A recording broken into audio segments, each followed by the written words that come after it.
So just having debt is not always, but typically a good thing, right? Yeah. Hey, that's how, what's his name?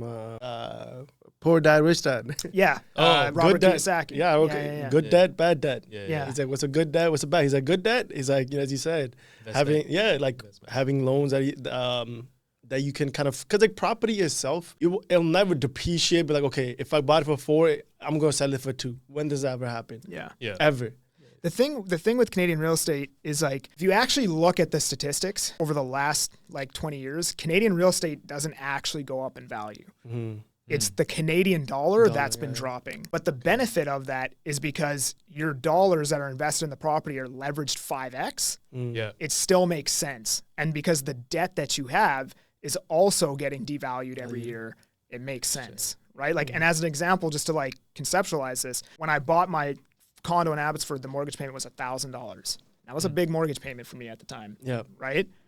5 years later, right, that place rented for like $2,000 a month, and my mortgage payment was still $1,000. Right? That's not necessarily like rents going up, and that's just the value of the dollar going down. Yeah. Right? So like 5 years from now, your mortgage payment, because of inflation, is probably going to look pretty cheap. Yeah.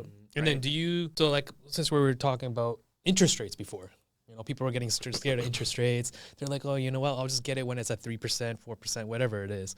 So then what do you tell your clients with in regards to that? Like, okay, you know, look at it more investment side. If you're more concerned about the interest rate, maybe just get a lower year term, right? Just get it for 2 years, 3 years. Eventually the market's going to go down. You can refinance again. You can use, you know, you can use a HELOC, right? Use equity again and just get a lower interest rate. Yeah. Right? I mean, it's all possible, right? Yeah. I mean, I would err, like the most likely thing that's going to happen is, interest rates are going to go down. Right? Who really knows? But like, if you actually look at inflation, the way we used to calculate it in 1980, because the US changed the way that they calculated CPI in the 80s, and then they changed it again in the 90s. Right. So that's why they changed it. So that's why our inflation read at 8%. That was our highest reading. Yet everything has gone up like 3 or 4x. See, that's what I don't understand. I'm like, how the house is at all-time high, the inflation is all-time high. It doesn't make any sense.